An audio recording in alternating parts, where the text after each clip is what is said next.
At the beginning of the story, we see a boy. He's wearing a uniform, with a small red light glowing on it. The boy narrates, on September 21st, 1945, I died. This boy is actually a spirit, observing a girl sitting in front of him. The girl appears frail, her body weak, and she's dressed in worn-out clothes. The boy sitting there, looking at her, is none other than the spirit of the boy who has died. As people around him see him in this condition, they begin to move away, avoiding him. No one steps forward to help. The boy, now very weak, murmurs a name. It's chilling. He's at a station, and around him are other children. A cleaning officer approaches and tries to lift the boy, but there's no response. The officer mutters to himself, another one has come. The look in the boy's eyes tells the officer that he's on the brink of death. The scene then shifts to a few months earlier. It's 1945, in a city in Japan. World War II is raging, and a squadron of planes is relentlessly bombing the city. Japan is engulfed in chaos. Everyone is terrified, running for their lives. Sirens blare, announcements echo through the streets, and the air is thick with fear. A man in a uniform is directing people to head towards the shelters. Among the crowd, we see the same girl from the beginning of the story. Her name is Seita. She's hurriedly packing some belongings and burying them in the backyard before heading to the shelter. With her is her younger sister, Setsuko. Their mother tells Seita that she's going to the shelter, quickly packing up their things and heading out with Setsuko. Before leaving, she gently reminds Setsuko, "You're a good girl. Listen to your brother." Seita quickly gathers their essentials and prepares to leave. He grabs a photo of their father and Setsuko's doll. Their father is in the Navy, a fact that weighs heavily on Seita as he prepares to flee. He and Setsuko step outside, only to find the sky filled with enemy planes. Bombs rain down, and fires break out all around them. The sight of so much destruction terrifies both Seita and little Setsuko. Seita, filled with fear, grabs his sister and runs, stopping only when they find a somewhat safer spot, waiting for the bombing to cease. Setsuko realizes she's lost one of her shoes along the way, but Seita reassures her, "Don't worry, little sister, I'll get you a new shoe." Don't be surprised when Setsuko pulls out her little purse and cheerfully exclaims that she has a lot of money. She turns the purse upside down, and instead of real money, colorful marbles spill out. They're fake, but Seita doesn't scold her for her innocent mistake. Instead, he smiles and says, "Wow, Setsuko, you're so rich. You have so much money." Setsuko beams with happiness at his words. After a while, it starts to rain, and the downpour extinguishes the fires from the bombing. As they continue on their way, they come across many charred bodies scattered along the path. Setsuko, worried, asks, "Seita, is our house burned too?" Seita reassures her, saying, "No, don't worry. Nothing will happen to our house. Dad will take revenge." They soon realize that all the houses in the area have been burned, leaving the survivors with no place to go. Just then, Seita sees a soldier riding a bicycle, announcing, "If anyone is injured, go to the elementary school. There's a first aid station set up there. Hurry!" Setsuko grows anxious, thinking about their mother, who they haven't seen since the bombing. Seita tries to calm her, saying, "Maybe she's at the school. Let's go there." They make their way to the elementary school, where a large crowd has gathered, filled with the wounded and desperate. Seita checks on Setsuko, making sure she's okay, when suddenly, a woman, their neighbor, rushes up to him. She pulls Seita aside and asks, "Did you see your mother?"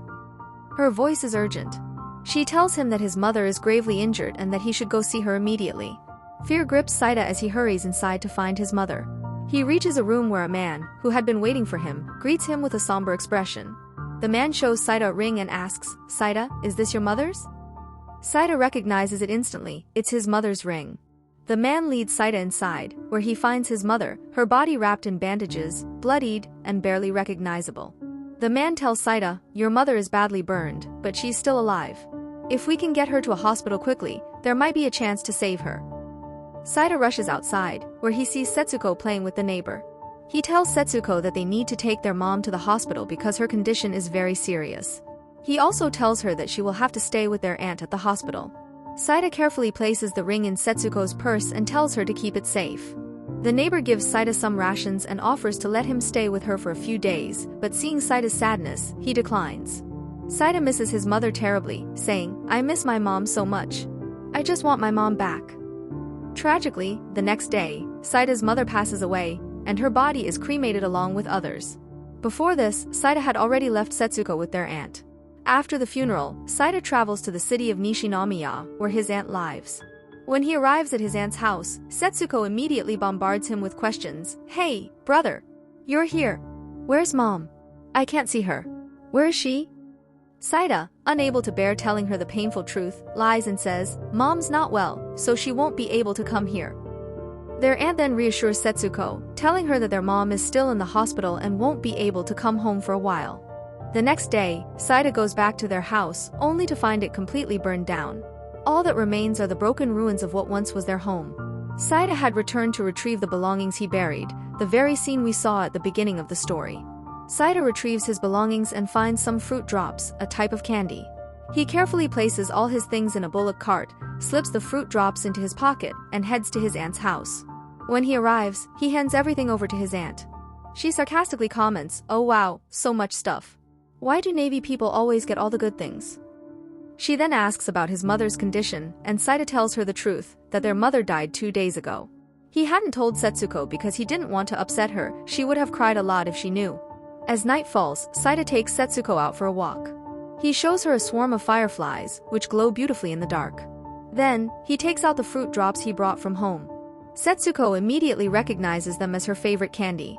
Overjoyed, she eats the fruit drops and starts dancing with delight. The next day, Seita and Setsuko are at home. Seita is reading a book, while Setsuko is cutting paper and making something. Their aunt approaches Seita and asks, "Aren't you going to school, kid?" Seita explains that his school was completely destroyed in the bombings, so he has nowhere to go. He also mentions that he sent a letter to their father 10 days ago, but they haven't received any reply yet. The aunt then asks Setsuko to return the scissors she's using to cut paper. In the evening, everyone sits down for dinner. The aunt serves her husband ramen, but she only gives Seita and Setsuko noodle water, no actual noodles. Despite this, they quietly eat without complaining. Later, they have to go to a shelter as planes often fly overhead, dropping bombs. The shelters are their only protection from the explosions and the fires that follow. Inside the shelter, Setsuko becomes very uncomfortable. It's hot, and the heat causes rashes to break out on her skin. The next day, Seita takes her to the beach. They play in the water and have a lot of fun, but Seita notices that Setsuko has rashes all over her back. He covers her with a shirt, which gives her some relief, and they continue to enjoy their time together. Later, Seita's aunt takes the kimono that belonged to their mother, which is a traditional Japanese dress. She decides to sell it in exchange for rice, since they've run out. Seita agrees, but when the aunt starts to leave with the kimono, Setsuko bursts into tears, begging her not to take it. "This is my mom's. Please, don't take it." She cries. Seita consoles her and assures her that everything will be okay. As they watch the kimono leave, Seita's spirit recalls a memory of their family taking a photo, with his mother wearing that very kimono. After a while, the aunt returns with the rice. She gives some to Seita, and despite her sadness, Setsuko is happy to finally eat something substantial. The aunt makes rice balls for her husband's lunch, and when Seita tells Setsuko that they'll have rice balls for lunch too, the aunt quickly corrects him. "No, these aren't for you too. You'll have to eat khichdi for lunch as well. You should understand, those who work for the country deserve good food." Her husband is in the army, and as she leaves, she adds, "I fed you rice, didn't I? The first right to this rice is ours. I'm taking care of 2 orphan children, and in return, you give me attitude. If that's how it's going to be, then from tomorrow, make your own food. I'm not going to do it for you anymore." The next day, Seita takes Setsuko to the post office to write another letter to their father. After that, he goes to an old man and buys some essentials, utensils, a stove, and other cooking supplies. He then starts cooking their own food in the garden at his aunt's house. The aunt's daughter asks, "Mom, why are they cooking their own food? Were you angry with them?" The aunt replies, "Yes, I was angry, but they didn't apologize. Now they're cooking their own food just to spite me." The following day, Seita goes out to buy some rice, but he can only get 1 to 2 kilograms. The shopkeeper tells him that the next ration won't arrive until next month, so he'll have to make do with what he has. As they leave, Seita notices that Setsuko starts crying very loudly. Setsuko is extremely hungry because she hasn't eaten anything for the last 3 to 4 days. Seita gives her the fruit drop box, but when she opens it, she finds that the fruit drops are almost gone. Only 2 to 3 pieces are left, along with some broken bits. Despite her hunger, Setsuko eats the broken pieces, trying to satisfy her cravings. She puts the remaining pieces back in the box, saving them for later when she gets even hungrier. Despite the scarcity, Setsuko shows incredible resilience, and the 2 siblings manage to survive on those few fruit drops for a day or 2. Eventually, the fruit drops run out. In desperation, Seita fills the empty box with water, hoping the water will absorb some of the candy's flavor. When Setsuko drinks it, she's delighted by the sweet taste, even though it's just a shadow of the real thing. One day, while they're inside a shelter, Setsuko tells Seita she doesn't want to live with their aunt anymore. The aunt had been taunting them and saying cruel things, making Setsuko long for a home that no longer exists. Seita gently explains that their house was burned down, so they can't go back. Seita then recalls a time when he was playing the piano at his aunt's house, and she mocked him, saying, "What is this? You're just playing piano all day. It's better to go to the shelter. It's useless here. The enemy could strike at any moment." Seita realizes that living in the shelter permanently might be a good idea. The shelter is more like a cave by the river, and since no one else is using it, Seita decides they should move there. Seita and Setsuko pack up their belongings from the aunt's house and move into the cave. For the first time in a long while, Setsuko feels happy because she's finally away from the aunt's harsh treatment. They take the cart they used to move their stuff and return it to a farmer, asking if he has any food to spare. The farmer gives them a small amount, enough to get by for a short while. They gather some wood, light a fire, and cook rice. Seita even suggests that they could catch and cook frogs if necessary, as they're edible. As night falls, Seita is washing dishes in the river when Setsuko comes to him, saying she's scared of the dark inside the cave and needs to use the toilet. Afterward, Seita gets an idea: they should catch fireflies. The two siblings capture fireflies in a bucket and release them inside their mosquito net, creating a magical glow that lights up the shelter. The sight is beautiful, and it brings a brief moment of joy to their difficult lives. The next morning, Seita finds Setsuko burying the dead fireflies in the ground, just as people buried those who died in the war. Setsuko, understanding more than she lets on, tells Seita, "I'm giving them a grave, like how our mom is in a grave now." Seita realizes that Setsuko knows their mother is dead, something he had tried to keep from her. When he asks her how she found out, Setsuko says, "Aunt told me that our mom is dead and she will never come back." Seita starts to cry, realizing how strong Setsuko has been, knowing her mother is gone but not wanting to burden Seita with her grief. Despite all the hardships, Seita hadn't cried when their mother died, keeping his emotions in check to support his younger sister. But now, knowing how much Setsuko has endured without complaint, he can't hold back his tears any longer. Seita promises Setsuko that one day, they will visit their mother's grave and pray for her.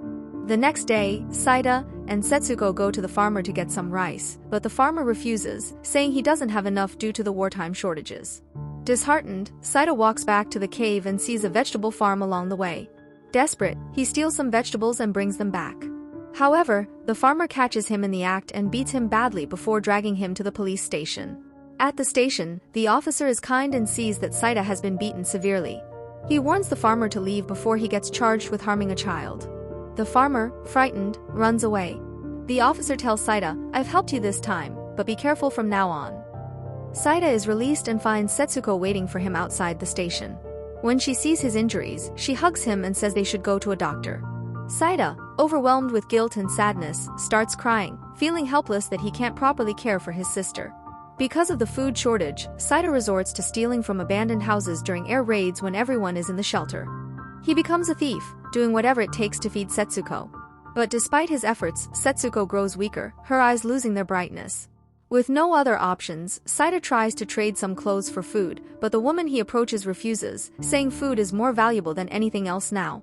Returning to the cave, Seita finds Setsuko unconscious, lying in the same place she usually plays.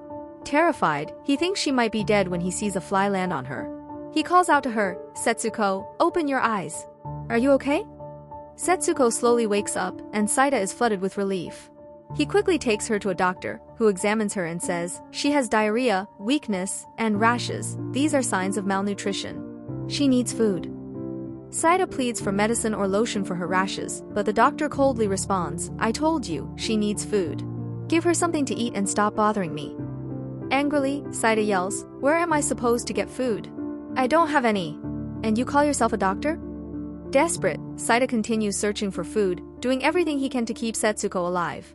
He starts feeding her ice and asks, "Setsuko, what do you want to eat? Please tell me." Setsuko, barely conscious, says, "Brother, I want candies and lots of rice balls." Seita reassures her, "Okay, sister, we'll use the money in our bank now. I'll bring everything for you, don't worry."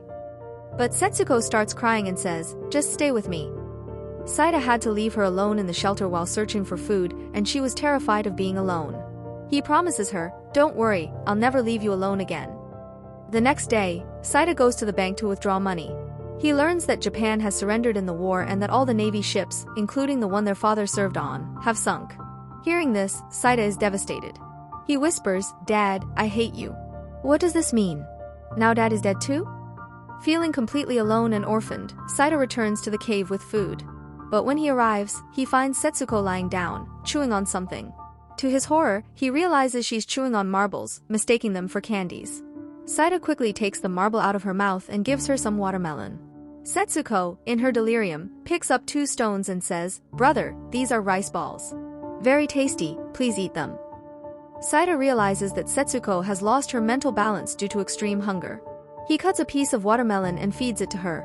Half-conscious, Setsuko thanks him before closing her eyes. But she never opens them again. Setsuko, this little life, has now left the world. Seita, completely broken by the loss of his sister, spends the night by her side, recalling all the moments they shared together. The next day, he buys a box and places Setsuko's body inside, along with her favorite candy box and her doll. He keeps the fruit drop box with him as a final keepsake. Before closing the box, he looks at Setsuko one last time, then places her on a charcoal pyre and burns her body. As the night falls, Seita remains there, all alone in the world. Seita keeps Setsuko's ashes in the fruit drop box and says a final goodbye to his sister before leaving. Completely broken, his own condition deteriorates rapidly. He eventually makes his way to a train station, where he collapses and dies, just as we saw at the beginning of the story. A cleaner finds the fruit drop box in Seita's hand and carelessly throws it away, not realizing that it contains Setsuko's ashes. At that moment, Setsuko's spirit appears, moving towards her dead brother. But Seita's spirit comes to her and gently takes her away with him. And thus, this tragic story comes to an end.